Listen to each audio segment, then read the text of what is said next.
Okay, so I see questions, but first we have Professor Puett starting the discussion, and then I will open the floor to questions. Professor Puett, all yours.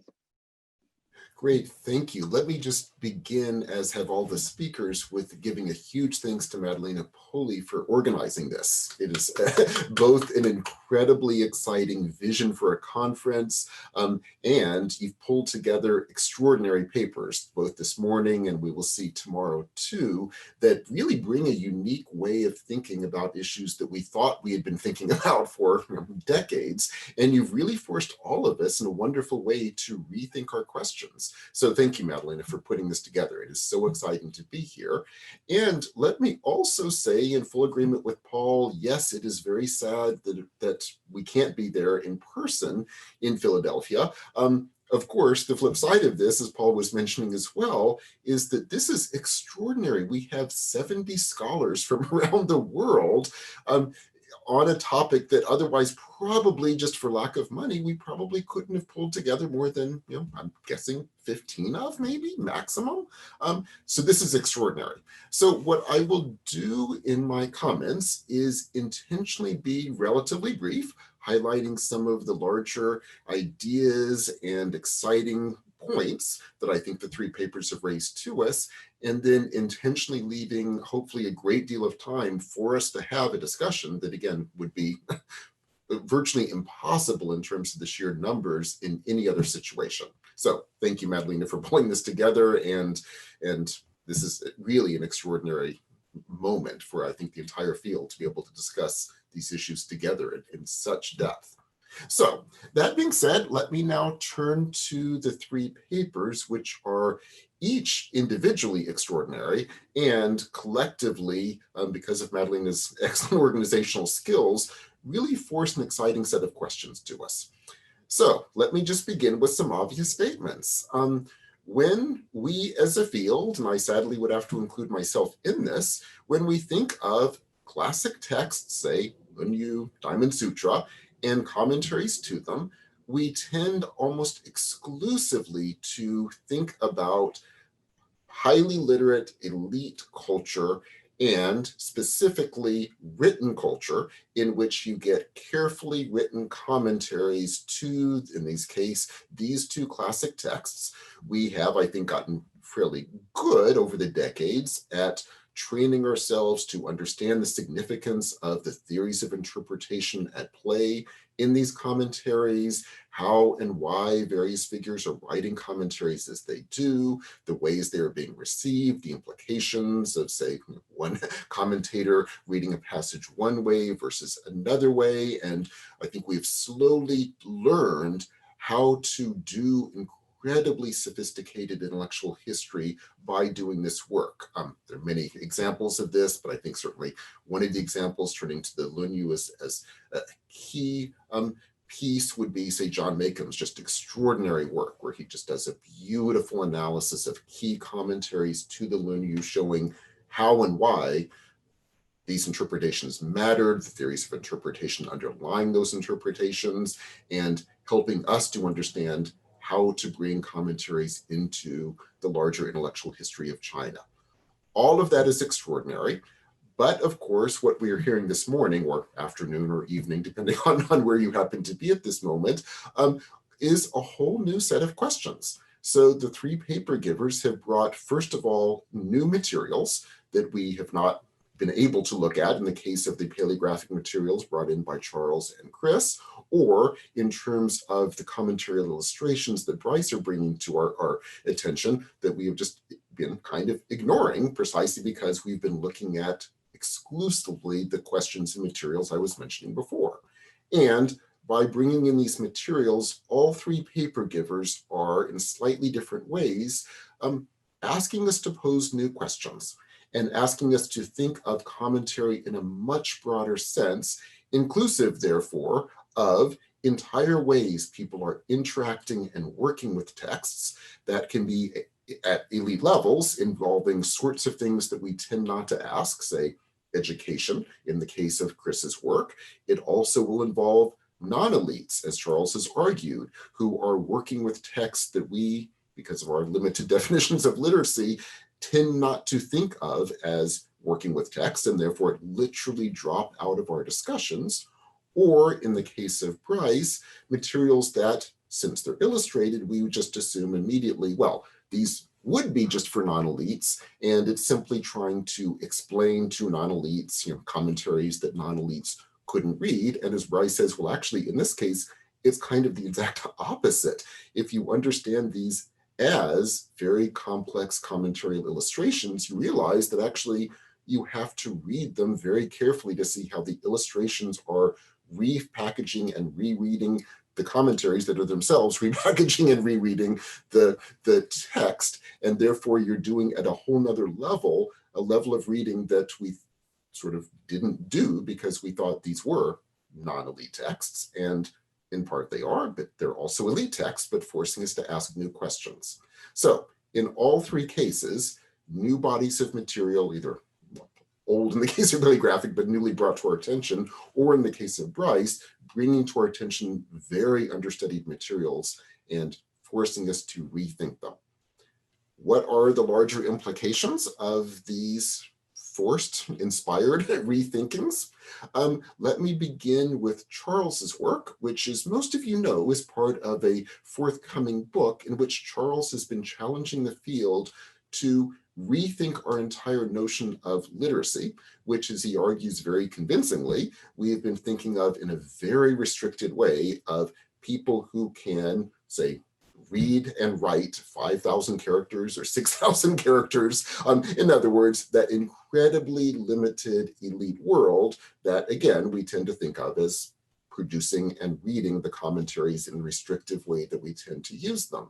And as Charles is arguing, looking at materials from the Northwest frontier involving non-elites in many cases, what he is demonstrating is that actually, no, if we rethink our notions of literacy, or perhaps even drop that term in terms of our understandings of ways people are working with texts, actually texts are circulating and being worked with at extraordinarily wide levels. Yes, in the case of a Lunyu, someone may have been reading it in the sense that we usually use that restricted word, but reading it aloud, others are going to be hearing it, others are going to be overhearing the hearing of it, others may be able to read various pieces of it without having the 5,000 or 6,000 characters that we tend to use as our mark. And once one allows that possibility, one sees that actually texts, including the Lunyu, but including all sorts of other materials, including very straightforward statements of, when you're on the watchtower, you must look out for the following things, demonstrating that actually, no, people are working with text at a far wider level than we understood.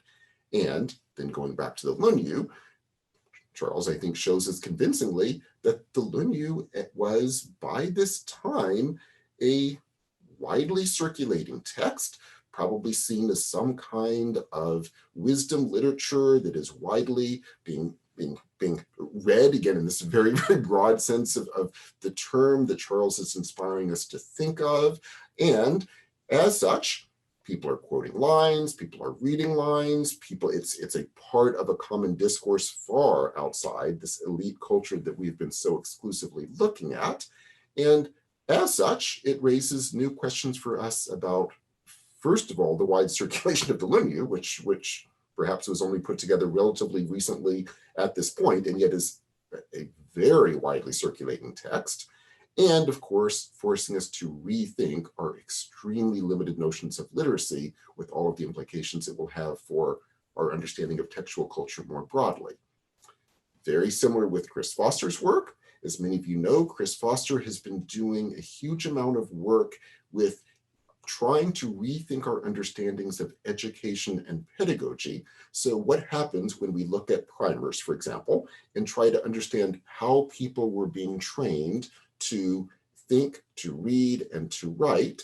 And that project has moved him into this new area where he was looking at primers found in various places, and then began to ask other questions as well. Along with education, it's turning out, texts, again, are circulating and being used very, very widely, far outside of the limited ways we tend to think of them.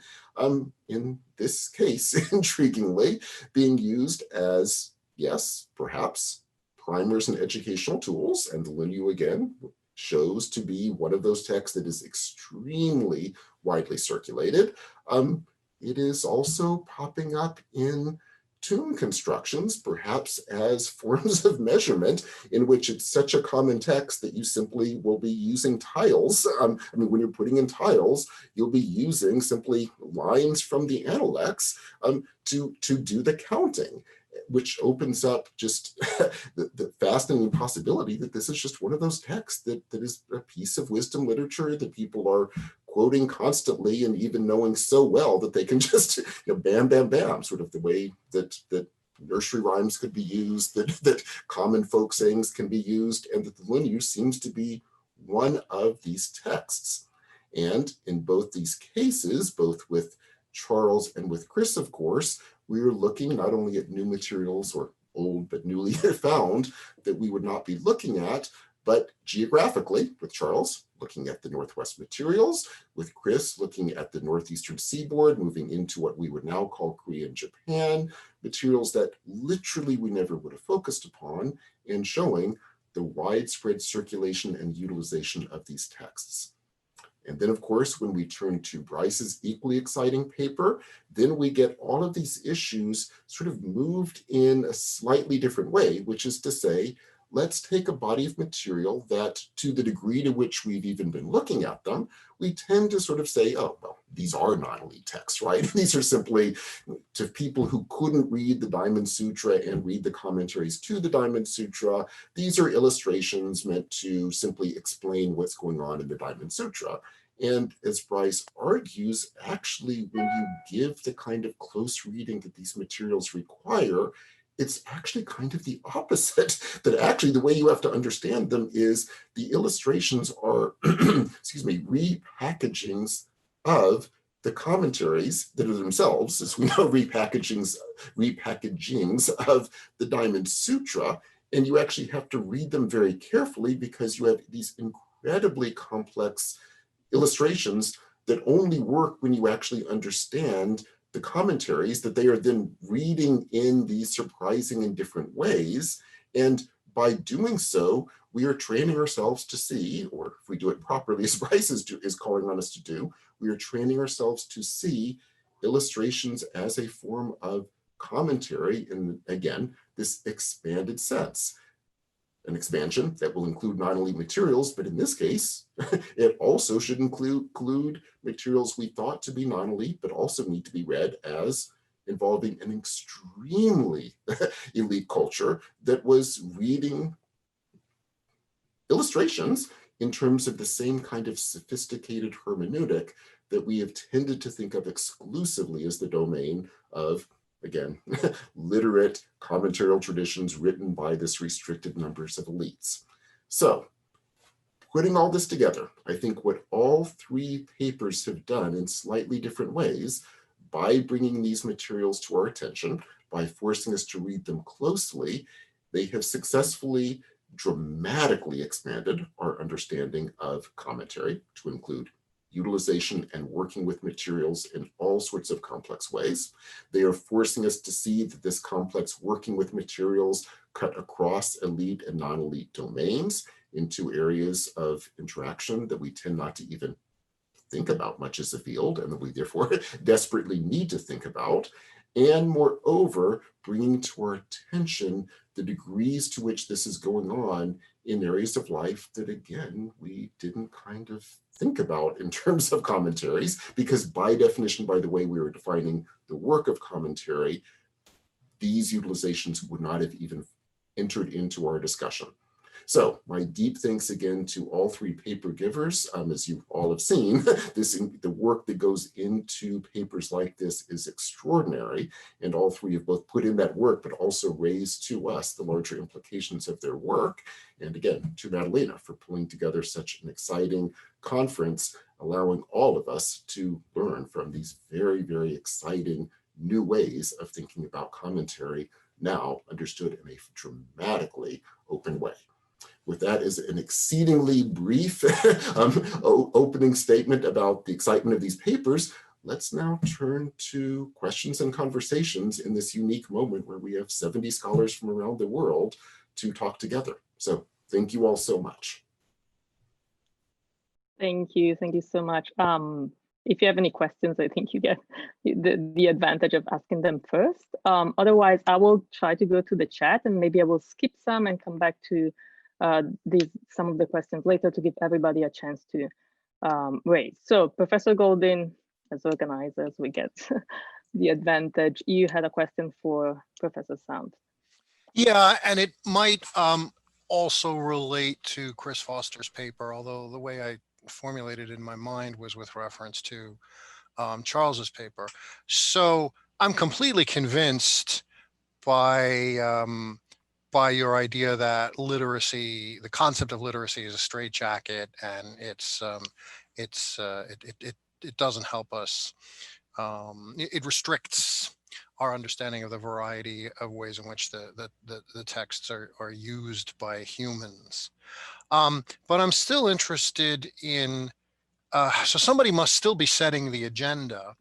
And I'm interested in what it says that the Analects as a text is so prominent. And I also take your point that the sequence, the regularity of the sequence, and also the fact that chapters 17, 19, chapters like that are also represented.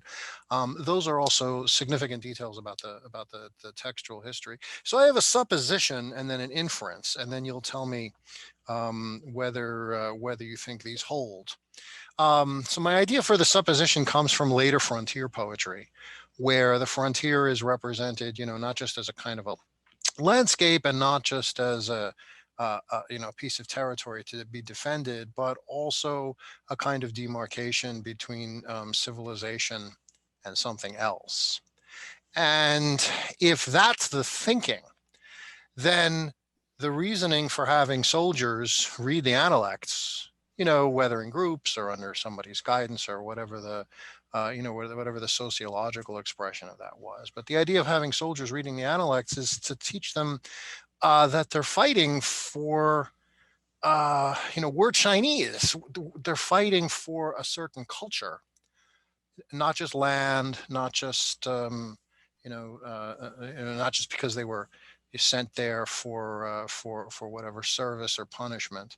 Now, if that supposition is valid, I'm interested in the inference, which is, what does that say about the history of the Analects in the center? Because just 100 years earlier, if you were going to send a package of texts to the frontier to assert Chineseness, I'm not so sure Analects 19 would be in that package. So something very rapid has happened. I wish Mick Hunter were here, actually. Something very rapid has happened to the Analects as a text for it to be deemed useful for this sort of ideological agenda.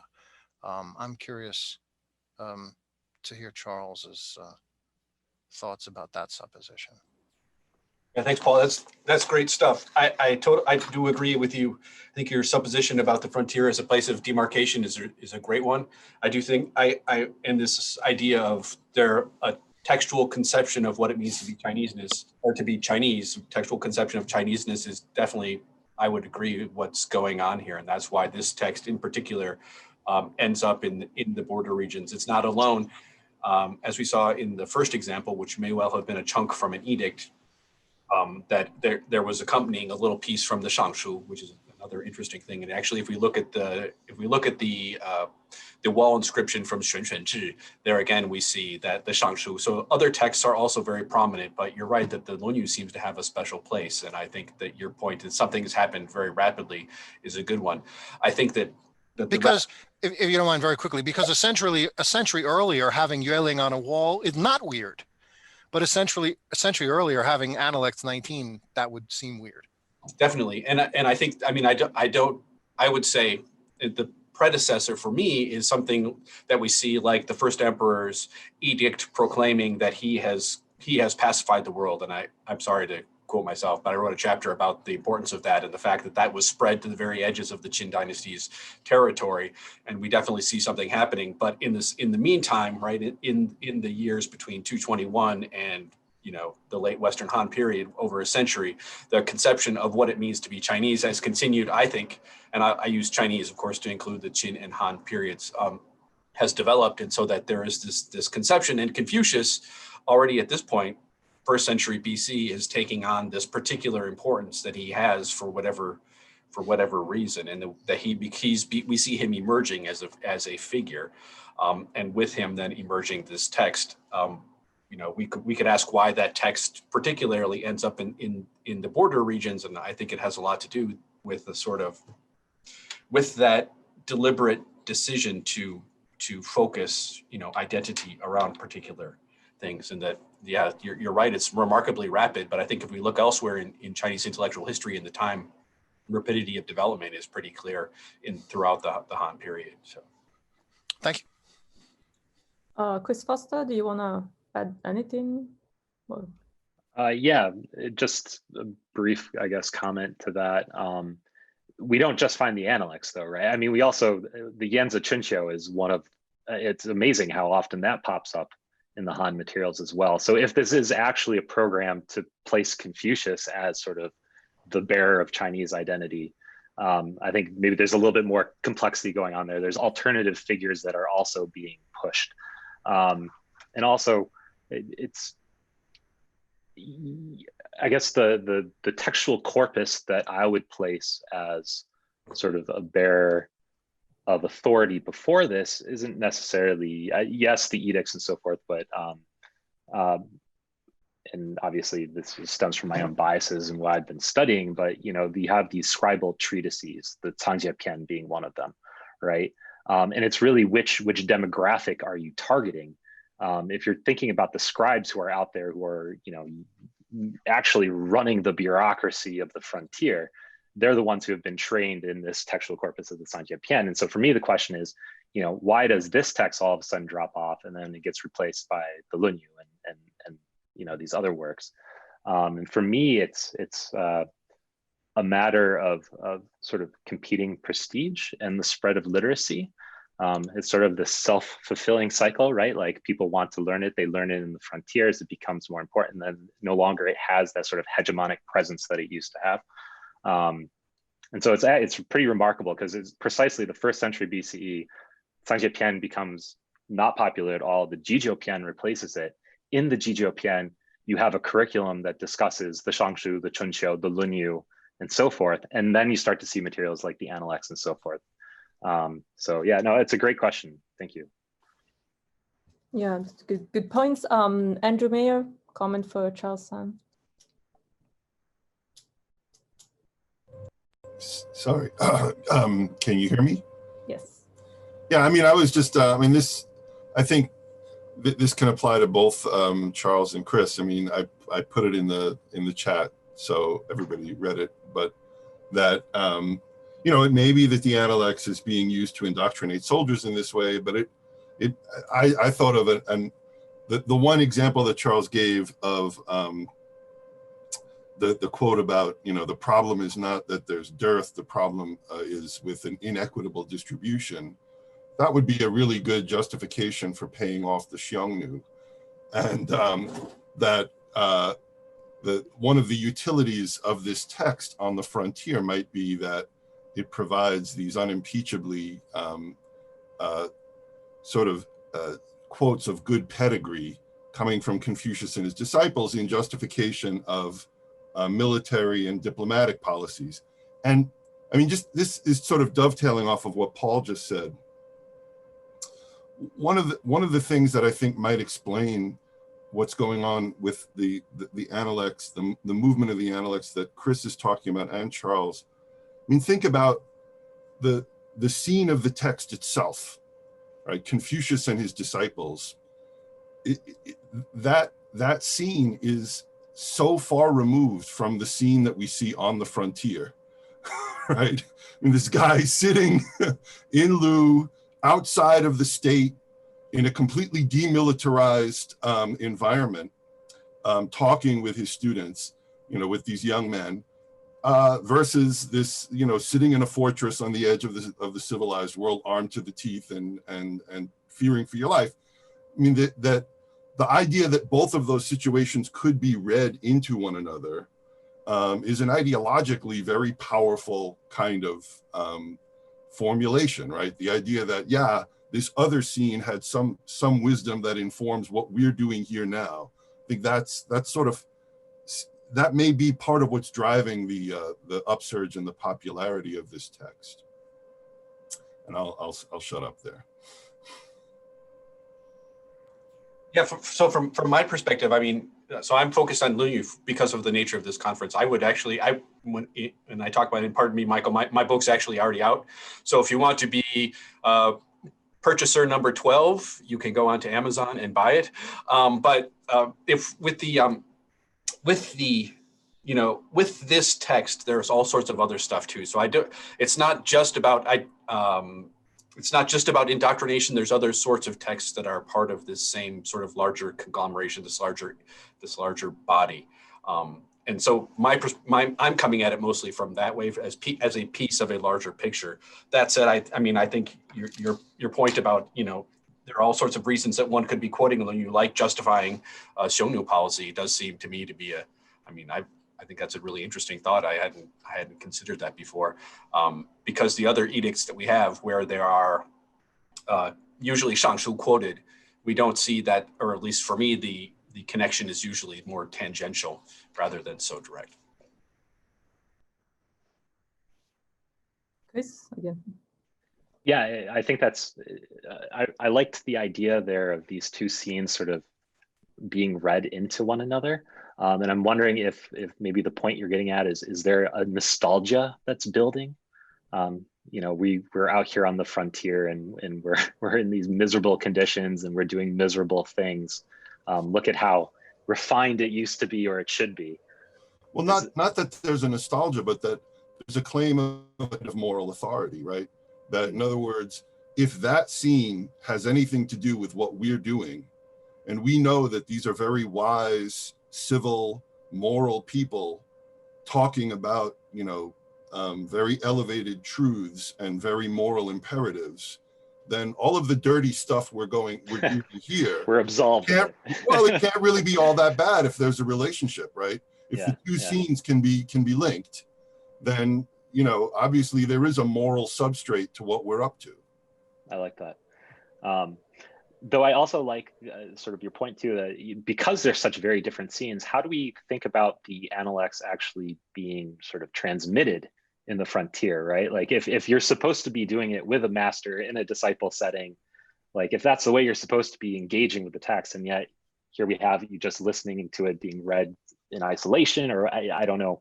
I'm kind of curious, maybe Charles, about how you think logistically the text actually got there. I know you mentioned sort of like central sort of maybe program that's pushing it out to the frontier. And just one other point, going back to my response to Paul as well, these texts aren't just at the fringe of the frontier, they move beyond it too, right? And so out in the Northwest in particular, I know the Tangiepian ends up at Nia.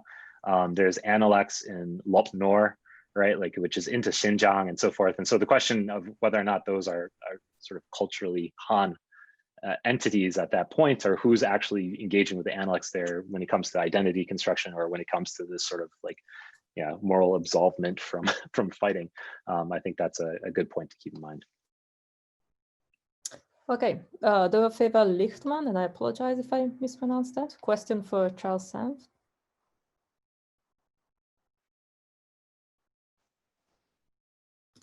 Is the person going to say the question? I have been strategically during my talk, I was not paying attention to the chat. So Yeah, no, I would like them to unmute themselves and repeat the question to have a more of a dialogue format. I don't know if maybe we'll come back to that. Christopher Nugent then. Sure, can you hear me? Yes. Great. Charles, it was a wonderful talk. I just actually did moments ago become purchaser number 12. Thank you for suggesting that. I very much enjoyed the readings you sent along. So my question is, it's a little bit more focused on the readings actually than what you presented, though it's certainly connected. And that is the distinction you're making between reading and writing, which I think is a good one and an important one. But I wonder if we can make it a little more fine grained. And I'm particularly interested in the distinction between writing in the sense of composing and writing in the sense of copying.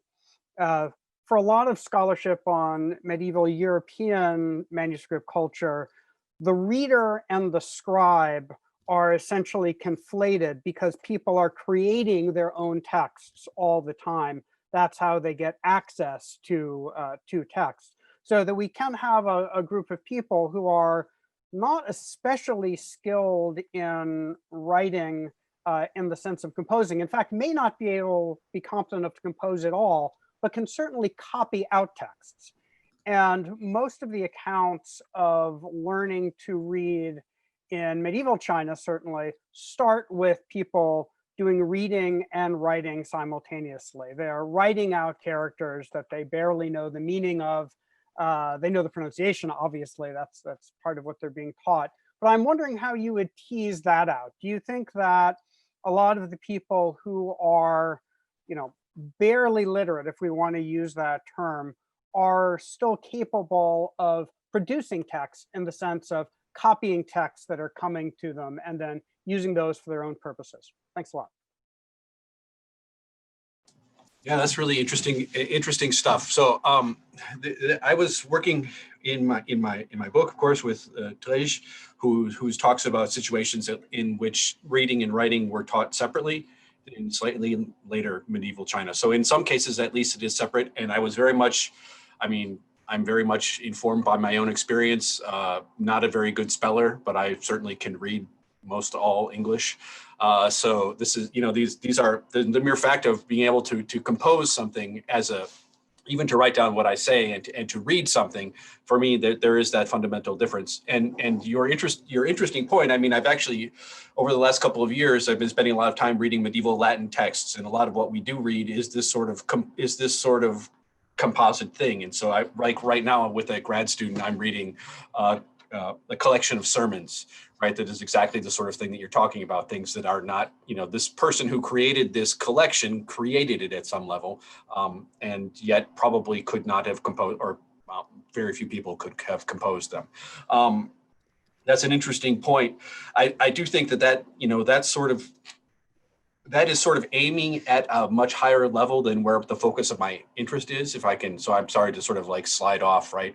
But I'm mostly interested less in the people who would be at that higher level in the spectrum of ability and sort of like almost could write something themselves. And for me, the real interest in the sort of like frisson is in the lower levels. It's where people were squeezing by with reading a few characters and saying, oh, hey, what is this? Hey, Lao Wang, how do you say this character? Oh, what does this mean? That sort of thing, and really focusing on that.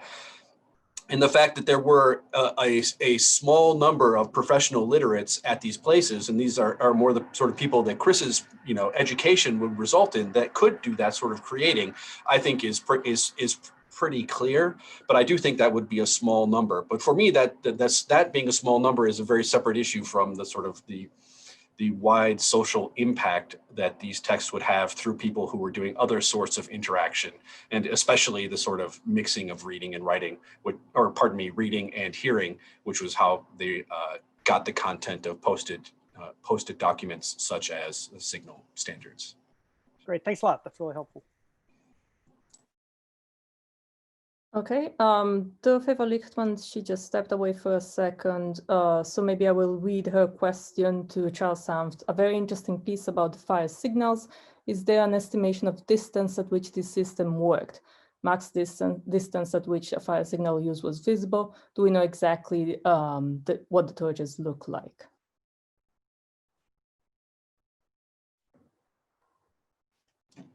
I don't remember offhand what the official standard is, like a few li, right? That's the abstract standard, but in fact, we know that they were spread. So if you think back to the map I had in which I showed the signal tower, like most of those little dots were signal towers, and they're all, within a mile or so of each other. So that would be the range at which it's supposed to function. It's not unreasonable that, most of the sort of institutional presentations will focus on straight lines, but actually they're not a straight line. It's very much a zone, a sort of border zone. But we can observe that they are in fact not at standard distances from each other.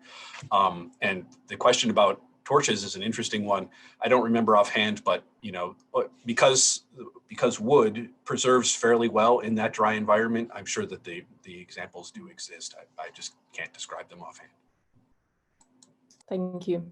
Adam Smith, I see you have many. Maybe choose a couple and then we can go back to it if we have time so that we give everybody a chance to talk. Am I unmuted? Can you hear me? Yeah, it looks like you can. Well, I'm looking at the written version of it. So for the four, this is really a question it's for Charles and for Chris actually, and several things that you said already, and the question that Professor Golden raised is kind of directly relevant. So for the four Lunyu examples that Charles raised, does anything about the archaeological context of those materials distinguish them from the administrative texts, which are the majority of the material from these sites, right? Well, I guess 98% of the material from these locations is routine administrative, not Lunyu material, right? The other thing is there a spatial difference that separates them, different writing materials, different writing styles, or hands? I mean, one thing that often brings to light the scribal training materials is the relatively poor handwriting, right?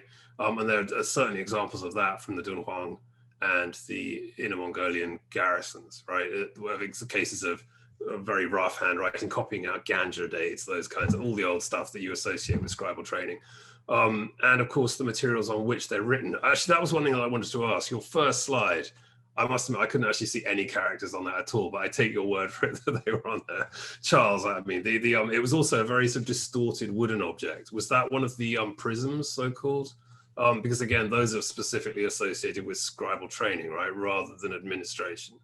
And then one final thing that I need to add to the written version of the question is date, right?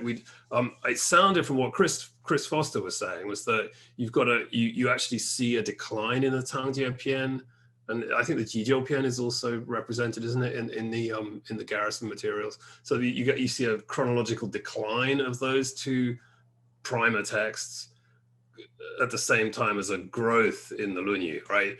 That's a very strong argument that these are scribal training, and it's not about thought work amongst the garrison troops, right? That it's about teaching people to learn how to write. It's a metropolitan curriculum that's been kind of exported out wholesale, or maybe not wholesale, maybe in a very fragmentary way to the frontier, and they're sort of reproducing there, the best they can what was going on in the best schools in the big cities. That's what it feels like anyway. But yeah, so that's I'll leave that as the question. It's actually for Chris and for Charles.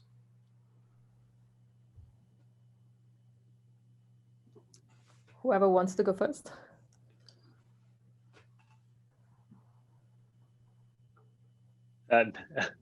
So just, I guess, in terms of archaeological context and differences, well, with my materials out in the Northeast, there's obviously a lot going on in terms of, perhaps the most interesting then would be the wooden prisms that are in what's now Korea, Japan. And I haven't really engaged as much as I should with the archaeological context, but so far as I can tell, the prisms are mostly in isolation. For instance, there's there's one that was the only example. It's just the one wooden prism in a well. There's another one that appears with maybe two other wood strips that have some administrative documents on it. The one in Japan was found in the same strata as a lot of tax documents, but it itself was physically distanced from them. So there's a question of, are they really belonging to the same cache and so forth. In the Northwest, at least for the primer material, you see a whole mix, right? So there's some Tangjiapian pieces that are written on bamboo strips, right? Which isn't, bamboo's not available. They're really, it's mostly wood. So that this seems to hint at some sort of circulation. It's written in a nice hand, but then you have the practice writing that you talk about, right? And sometimes that's written even on sort of an administrative document that's been thrown away. So there's literally no separation between the two. So I think that gets at, what are the uses of these? If they're really nice sort of model texts, maybe those are in a different format or somehow treated specially. Whereas if it's just the trash of practice writing, then no, not so much. And just a quick comment about the transition. We see a very, very sharp, thus far. I mean, obviously more materials may be unearthed and it could complicate this, but it seems a very sharp transition from the Zhangjiapian to the Jizhoupian, and the Jizhoupian lingers. But the Jizhoupian seems to have more of this sort of orientation towards what we think of as the Confucian classical curriculum, right? And that does happen right around mid 1st century BC. Yeah, thanks. Yeah, so talking about the examples I was looking at, in terms of the information that's available so far, the way that the original publications of the materials of the Juyan and Dunhuang materials from the Han period was not such that it lends itself to looking at them and seeing where they come from. That's just not clearly presented. That's changed with Jianshui Jingguan, where they actually arrange everything together in the pits from which they were excavated. So that's the one site. Shenquanzhi presumably is going to do the same thing with the whole of their corpus, but it's not all been published yet. So I can only speak about Jianshui Jingguan. And I actually had this exact question myself, which is what else is next to it? What else is from this pit? And the answer is everything, right? There's like literally a thousand written strips from that pit. So it seems like that's a dense grouping. It's not been explained, presumably a trash pile or a privy. And the people were then throwing their trash in there. But from that respect, there's not a difference in archaeological nothing that's different from for the Lunyu context. It's just mixed in there with everything else. In terms of writing, I don't think they're any better, and actually they are not the best preserved or most clearly written examples that come from Jianshui Jingguan. So they really just do seem to be existing alongside everything else. In that respect, your point about that Xinjian, that text that mixed together the Shangshu and the Lunyu is a good one. I just haven't found a better image. I would assume that at the time it was straight when it was written. It's not a what Chris calls a prism. It is a strip, and I think it's probably just got damp at some point. It just warped for whatever reason. Maria Cayutina, question for Chris Foster. Maria had to leave, unfortunately. Oh, I see. Okay, then I will read this one too. Could the prisms have been used for divination? Just an idea.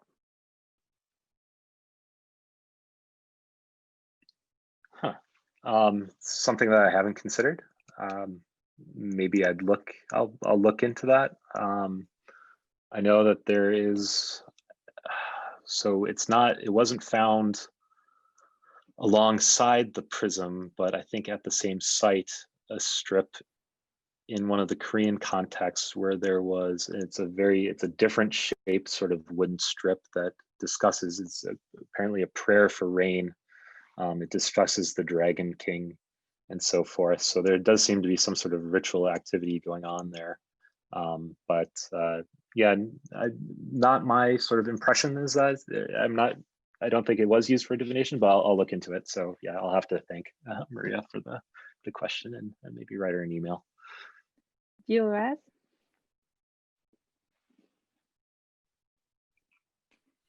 Right, I actually have questions for both Chris and for Bryce. And I also wonder if you allow me to share screen. I want to show Bryce an image. And in fact, I can do the two sort of questions together, because what I want to ask is not so much reading text as text, but maybe looking at text as power text or maybe as image texts. So my first question is for Chris, but it will make a little bit more sense when I talk to Bryce. These texts that are written on the roof, and I think these various options that you provide are not necessarily contradictory. They could both be proofs of literacy, but at the same time being used just to sort of mark the stones. But on the other hand, is why would they choose these particular texts, which are then become invisible because the roofs would actually be covered with, so perhaps they were used apotropaically, so it's talismanic. So they're not really, and they're not so much even read by us. They're read by spirits. So they're not really aimed at us. They're aimed at protecting the tomb. So that's why they're on the roof. So they're really more like image texts than texts. I mean, what I mean by image, and now I want to switch to, I'll try. I don't want to take up too much space here. So I'll just share my screen. My share screen. Hold on a second.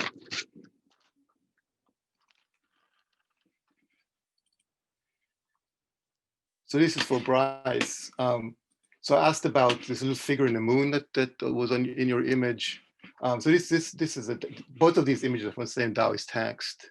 One is from the Xuande period, actually very popular, very important Taoist text from the period. In fact, all of late imperial history, it's a Yushu Jing.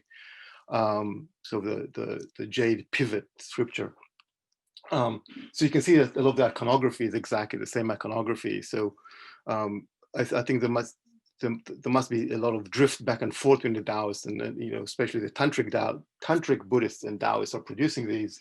The Myowang, the Bright Kings that you mentioned of tantric Buddhism, of course, are influencing this Yuan Shuai, the generals of the Taoists. But I was particularly asking about that little image that you didn't talk about under the moon, that has a figure that again sort of throws out some kind of ray. So this is what I was thinking of in a Taoist context. So this is the Thunder King being sort of transmitted out of the finger of sort of a more abstract Taoist entity who's in the clouds, who's not really in existence at all. So the same kind of, I saw the same pattern or almost the same kind of iconography in your material, Bryce. I'm just wondering who that figure is, and whether you've considered also these kind of interactions between these Yuan Dynasty Taoist work. These are, again, I mean, they're both within the text and the prefixes. It's sort of the same arrangements as you saw in the Diamond Sutra material. If you sort of looked into that. Thanks.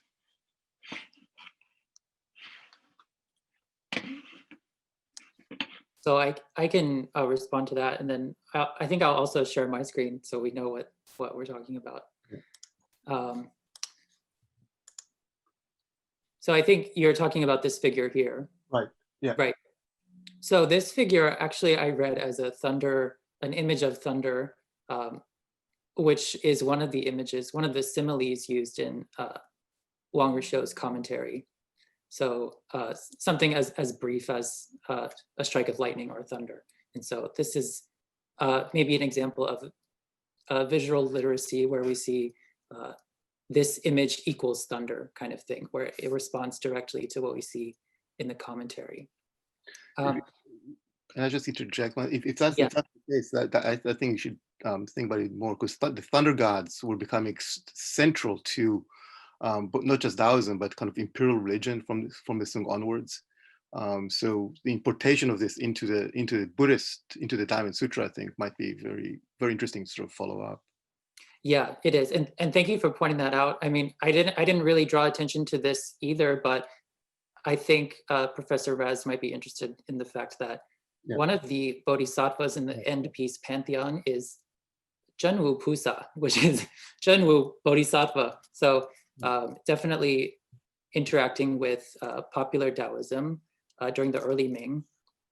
And I guess the question is then, does that sort of porousness of the Buddhism and Taoist iconography represent something about the readership, that they're not at the level of people writing doctrine, right? Or they're maybe what we would call more popular in the sociability of what kind of images they want to include in their printing projects.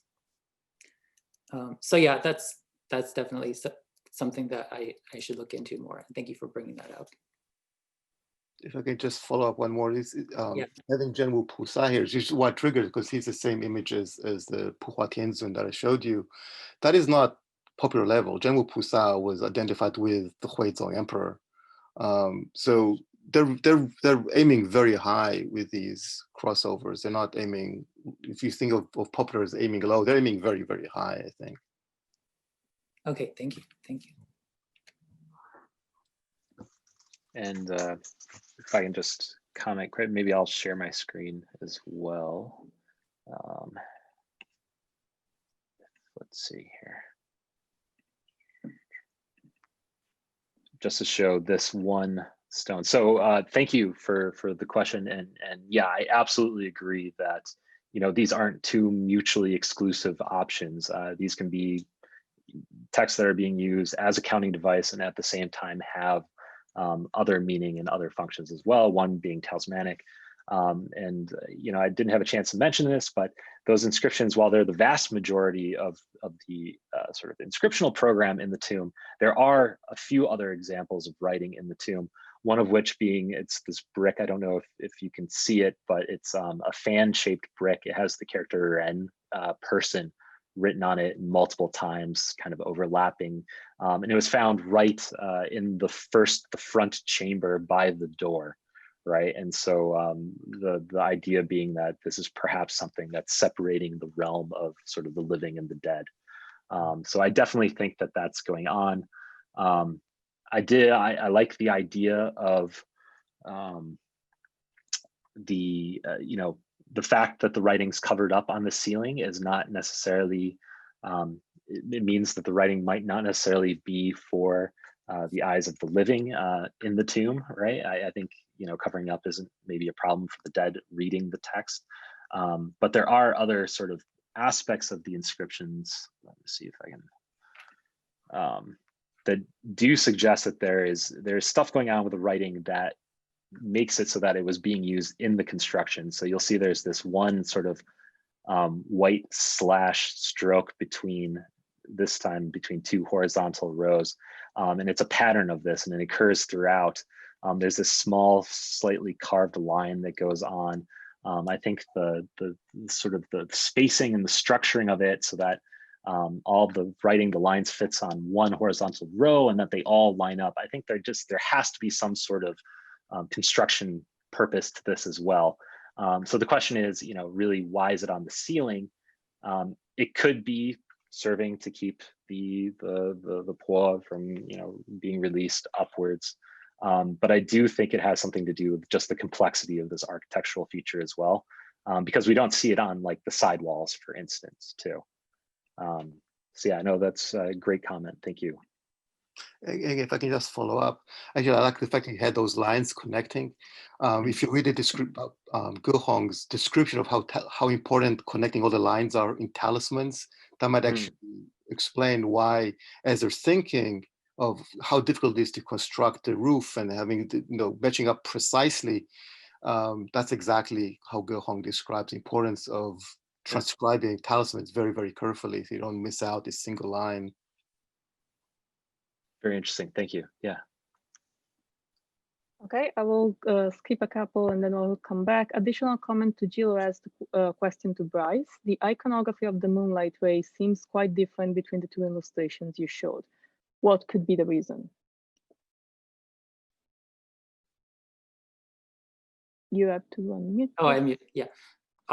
I'll share my screen again so we can all look at the same thing. So is it sharing my entire screen or just one part?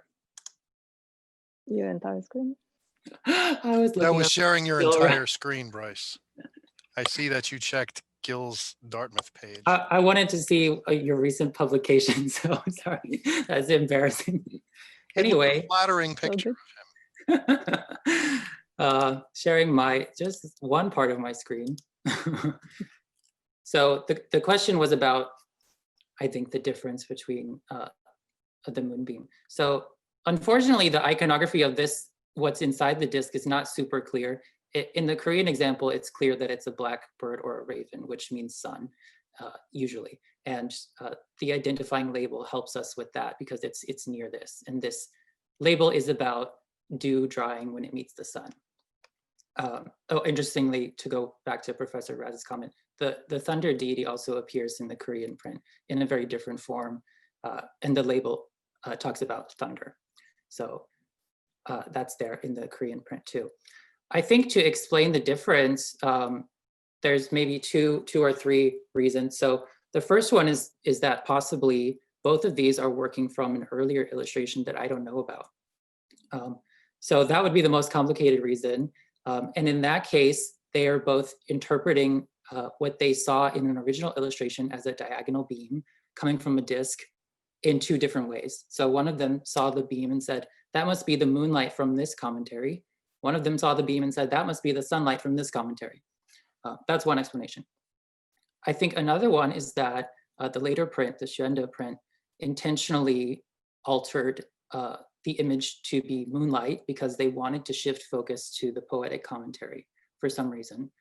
Maybe because it comes first, so people would read this first when they're engaging with the print, and that would help them read the illustration. So it maybe helps the visual literacy of the person reading to expect some kind of moonbeam or beam after reading the first commentary. I think something that's a little bit lost in the transition also is that, or the repackaging from the Korean to the Xuande print, if that's how we want to see it, is that the entire book of the Korean print is kind of a visual journey from one shore to the other. So this is the last print, or this is the last illustration. One of the first illustrations is a picture of someone in a boat rowing the other direction. So, I mean, this idea of going from one shore to the other is very common in Buddhist texts and is about reaching enlightenment. So the boat here is actually not related to maybe even the poetry, but is just a person reaching enlightenment by going to the other shore. Whereas in this case, it becomes more directly related to the poetry. And this idea of the other shore is kind of lost a little bit in the illustration. So I'm not sure if that answered the question, but I think to really answer that question, I would need to know about every extant version of the print to see which one is repackaging. I mean, I've kind of been working from the assumption that the Xuande imprint is repackaging the Korean imprint, but you know, there might be an earlier imprint from China, from the Yuan dynasty, that we don't know about, or that I don't have good pictures of. Thank you. Jiang Zhedan is not, he zoomed out, so maybe I will skip his question for now. Benjamin Gallant for Professor Sant and Dr. Foster, and we go back to Bryce.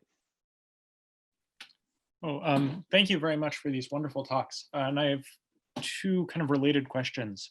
To what extent can we see the spread of Lunyu manuscripts, both within China and outside of China, as the result of a need to interpret state edicts as kind of an early form of Kremlinology, maybe? And outside of one selection from the Haihunho tomb, discovered manuscripts, other than the prisms, seem to suggest that the Analects circulated in Pian, with relatively minor variations within the Pian. To what extent do you see this as evidence supporting the view expressed in the Yuanzhi that the Analects is primarily a pre-Qin text, particularly given that it's pretty much everywhere very quick, within 100 years?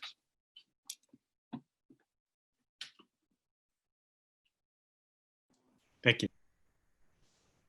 You want to go first, Chris, or? Okay. Yeah. So speaking of the Lunyu manuscripts as texts promulgated for the purposes of understanding edicts is an interesting one. I mean, I would see it as part of a complex, and one of the side effects of the complex would definitely be the ability to engage the sort of high classical that one sees in edicts routinely.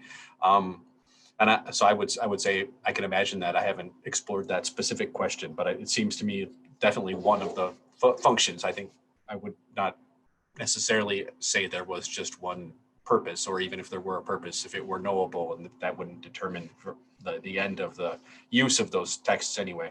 I guess in terms of Lunyu as a preaching text, I pretty much subscribe to the view that it's a Western Han creation out of pre-Qin materials. It's not something I have a strong personal opinion about. I find the work of people like Mick Hunter and that sort of thing pretty persuasive. So that, I guess, that's my response there.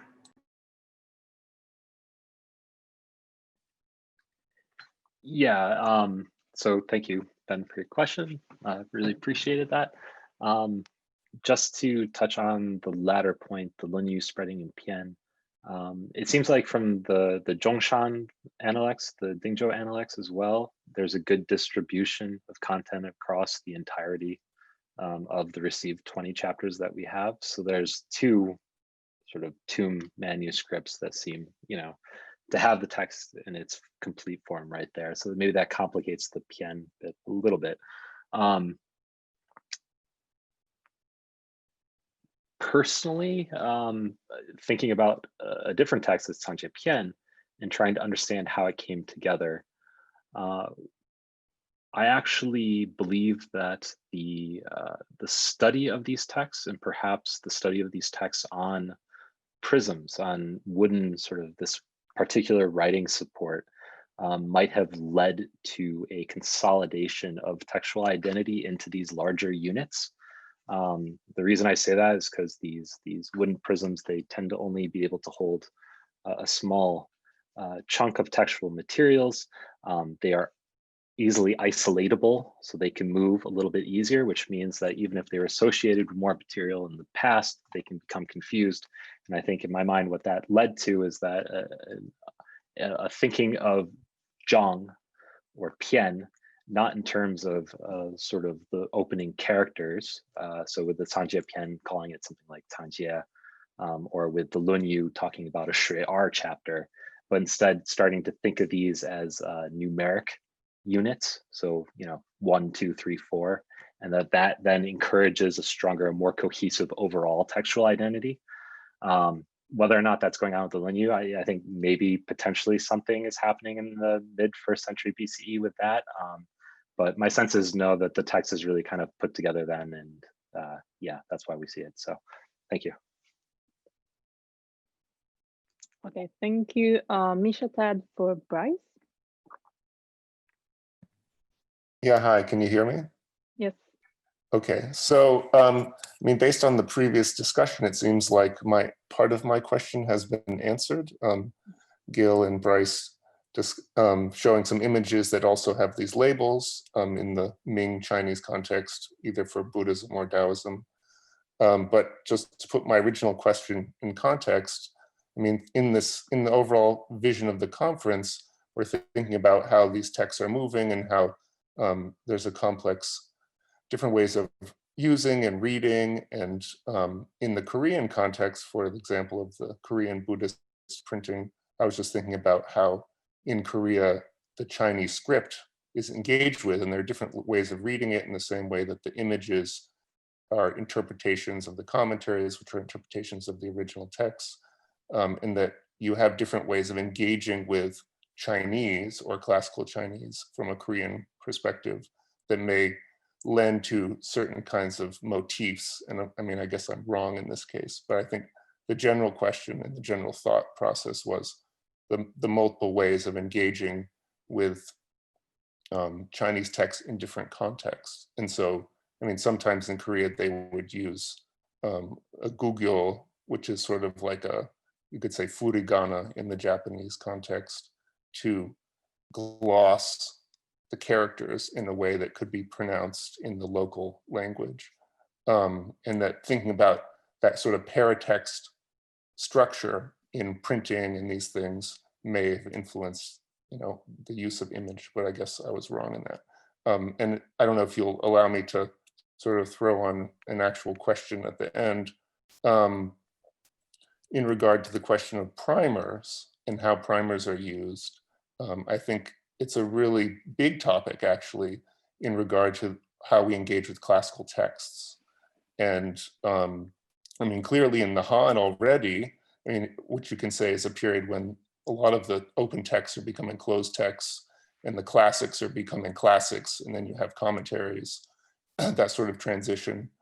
But the primers, throughout East Asian history, you could say, they often extract fragments of the closed classics and then reconstruct these new texts through fragments. And those often are the things that travel the farthest. and most easily travel to the frontiers and past the frontiers. And we see this, later in, like in Dunhuang, there's a lot of these primers. There are Tangut translations of primers, either as we could call them like Mengshu or Leishu. And even the first European translation of a Chinese text is a primer, which I think is the Mingxing Baojian, translated into Spanish in 1590. So if we are always only talking about texts in these classics as individual units, then that limits our understanding of how they're used and how they're fragmentary, and some the unitary aspect of the text is slower in being transmitted than a fragmentary aspect, which we've seen in the presentations today. So it's sort of a statement question to everyone. Okay, so I will mention briefly, Christopher Nugent says he'll cover some of this tomorrow, so come back tomorrow. Bryce? Oh yeah, well, I do think it's an interesting question. I have to say I don't know as much about the techniques that people in Korea use to make text readable, but I will say that this practice of putting labels like that is in the Ming Dynasty, as we saw in the Yushu Jing, but also earlier in the Song Dynasty. So one example that I can paste in the chat is also a sort of well-known sutra from illustrated sutra from 1102. And in a lot of these examples, they will write the caption, the identifying caption, in this way that ends with the word chu, to mean this is the place where something happens. So this is the place in the composition where someone is upholding the sutra, rather than just writing upholding the sutra in a caption. So that's something we see in the Korean example, and also in Song and Ming examples too. So as far as I know, not a uniquely Korean printing technique. Thank you. Okay, I will insert my own question for Bryce, more of a clarification actually. So as you know, I'm really interested in this idea of repackaging, but I address it with regard to text. Were you able, or do you think it's possible to identify when they keep repackaging text and images, trends or criteria that are guiding this choice? And could that be revealing of something about the person who's choosing to do this repackaging, or the logic of the repackaging and the readership too? Mm-hmm. Yeah, I think that's the key question, right? And it's like, I saw Dr. Adam Smith also wrote, is this your dissertation topic? As a question, it possibly, maybe, but I think it's something that also there's a lot to work with. And the tricky thing is that new texts appear all the time. And I mean, I've done most of this research with, just me in front of my computer without actually going anywhere, including the library. So there are possibly more examples that I don't know about. And that changes repackaging, because it changes the idea of what they had access to. So the Xuanda example, like I mentioned, might be working from an example from the Yongle period instead of the Korean example. So that's, I think, to identify which elements are repackaged, you have to know what's inside the box in a way, and that's not 100% clear at this time. Yeah. Thank you. I will take maybe the last 3 questions. We will go slightly over time. Adam Smith for Bryce again. I think I just had a very short comment about this rather fascinating situation in which visual elements of an iconography in the narrow sense of those kind of cues that let a visual reader know what they're supposed to be looking at, get transferred from one person. So you've got this rather nice example of the moonlight. It's clearly moonlight in one case, clearly sunlight drying the dew in a different one, and yet clearly it has the same visual origin. I was just wondering if art historians have got a term for that, because it would be kind of useful. It's a distinct, where these things really shouldn't happen. The whole point of these recognizable scenes is that they are recognizable. But then if you end up applying them to something completely different, it seems I was thinking also of the Xuanzang Dharmatrata itinerant monk iconography that Victor Mayer and Dorothy Guang and various other people have written about as another example of this, where the whole point of these traits is that they're supposed to unambiguously identify for a viewer, a figure or a story, and they end up pointing to completely different people because of some interesting sequence of events, right? Is there a word for it? Is there a technical term? Yeah, I wish I had an easy answer for that. I think, as far as I know, there's not. And also, I think we're all sort of realizing that the word iconography is maybe it's not the best word, so we want something different. Actually, I was wondering there might be something closer to what we're looking for in textual studies, probably this idea of like a quote kind of situation that's not exactly a quote. So I wouldn't be the one to know what that is, but I'm very interested to find a better see what Mick Hunter's got to say, because I mean, again, looking at the Lunyu material, that kind of is clearly the same origin, and yet it's been, because of one character, it's been swapped for another one that sounds similar. It ends up meaning something quite different, and then it's reused, recycled, and put in somebody else's mouth. It's precisely, you're right, it's exactly the same phenomenon, both in philology and in art historical kind of sequences of events. And yeah, I agree with you. Iconography is not particularly, over too much weight has been put on that one word, right? It does too much work. Yeah. Well, I don't know what Mick Hunter would call it. Is he still here? Well, yeah. So he's among the participants. He's welcome to tune in if he would like to do so. I feel a bit. Sorry. I feel a little bit put on the spot. Sorry.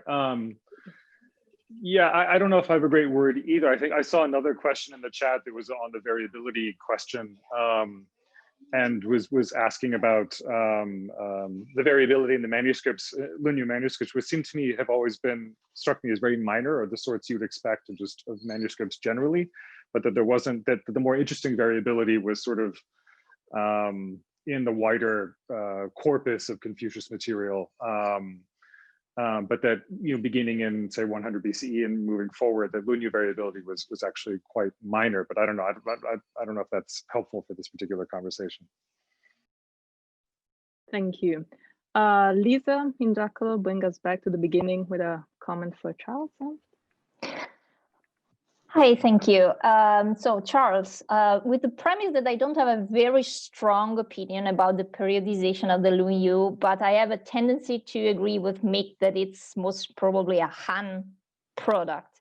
I was thinking about the fact that you were saying that maybe the fact that you have these continuous quotations from the same chapter of the Lunyu seems to hint to the idea that this had already coalesced sometime before. But this seems to me, at least for the example you've cited, that you have continuous passages from the same chapter on the same bundle of slips that you can recover. So my question would be, this would hint to the idea that you had chapters that, or what later become chapters that were already circulating in a more or less fixed or semi-fixed form, but that doesn't necessarily mean that the whole Lunyu or even parts of it were already circulating together. So my question would be, do you have cases when you have more than one somehow reconstruct the fact that you would have continuous chapters or jumping across slips, so that you could say that, for instance, chapter 17 and 18 were already put together or associated together? Thank you. Yeah, thanks, Lisa. So yeah, this is, I think, getting in the same direction that Benjamin's question was getting about the form in which it's circulated. I mean, so based on what I've read, and I think I've read most of the stuff that's been published, we simply don't have those larger pieces. But what we have is by its nature a fragmentary corpus. There is it's not a fully random selection, but there's an interaction between randomness and selection that goes on there. So I'm not sure that, it would be nice to have that. But for me, the fact that we have multiple examples of that phenomenon of texts coming not just, together, but clearly together and in exactly the same sequence suggests to me strongly that, pieces are probably the text itself is circulating at some point. And as Chris mentioned, I mean, we have things like the Dingzhou Lunyu, which is a more or less complete text. That's obviously Hebei, that's far away from where I'm talking about, but it does suggest that the complete text did exist around the same time. So if maybe I could just add on to that really briefly. So with the Haihun Ho Analects, it's an interesting case because we have the bamboo strip, the scroll, but then we also have this wood board, right? And the wood board is writing out individual zhang from different chapters. It's, I think, Zilu and Zihan, right? One after the other. So clearly they're mixed there. And it even misidentifies zhang that's coming from the Yongye chapter as being in the Zihan chapter, right? So here we have, from one archaeological context, both sort of a more pristine sort of Analects manuscript in the form that we would recognize it in. And then we have this other piece of a board that's doing something, mixing it all together, has the zhang in different places. So yeah, it's a complicated situation. Thank you for that. Last question maybe from Jason Hagler. He joined us a bit late, so some of what he's going to ask I think has been touched upon, but in this way we can recap everything and maybe bring this discussion to a conclusion. Jason?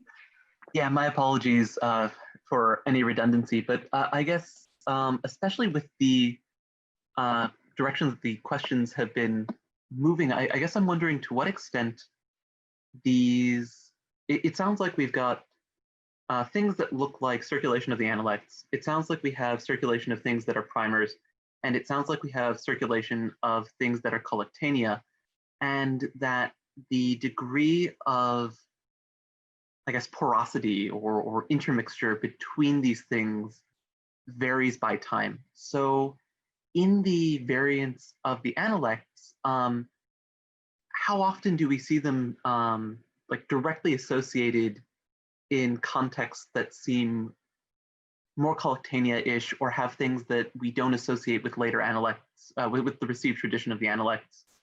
You know, I guess if there's a canonical version of the text, how much somewhere, I guess, in the you know, upper echelons of the Han Dynasty society, how much variation from that are we seeing in the text that we're actually recovering?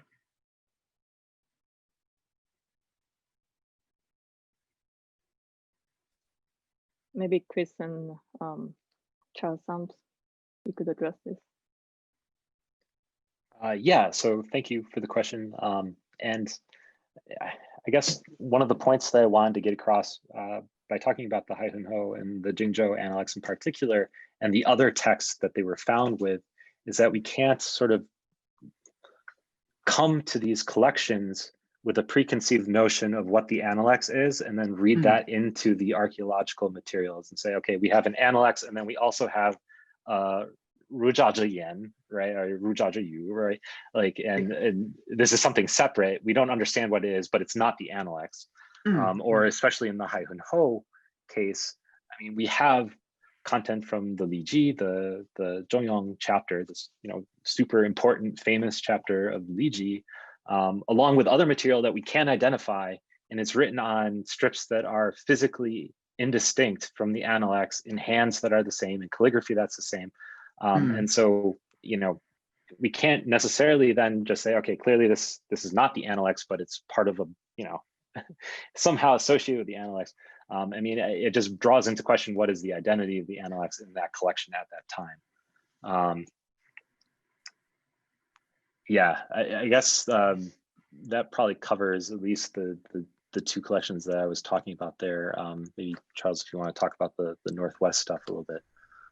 Yeah, for me, the first example that I put up there is the most sort of, I don't know, in this direction, thought-provoking one. That is where we have not only a recognizable Analects quotation, but it's labeled from the Analects, right? So this is telling us that this is a text that exists as a name in the mind of whoever at least created that, you know, that original message, however, whatever form it was, and then that recognition was being spread. So I wouldn't take that and separate it out. I would say that's part of this broader phenomenon. Beyond that, the sort of textual variations that we see are very minor. I mean, since Professor Nugent brought up medieval manuscripts, I mean, with reading Latin, I no longer am in the slightest troubled by the sorts of minor textual variations that we see among text, because we see across cultures, scribes they just change the text, bless them.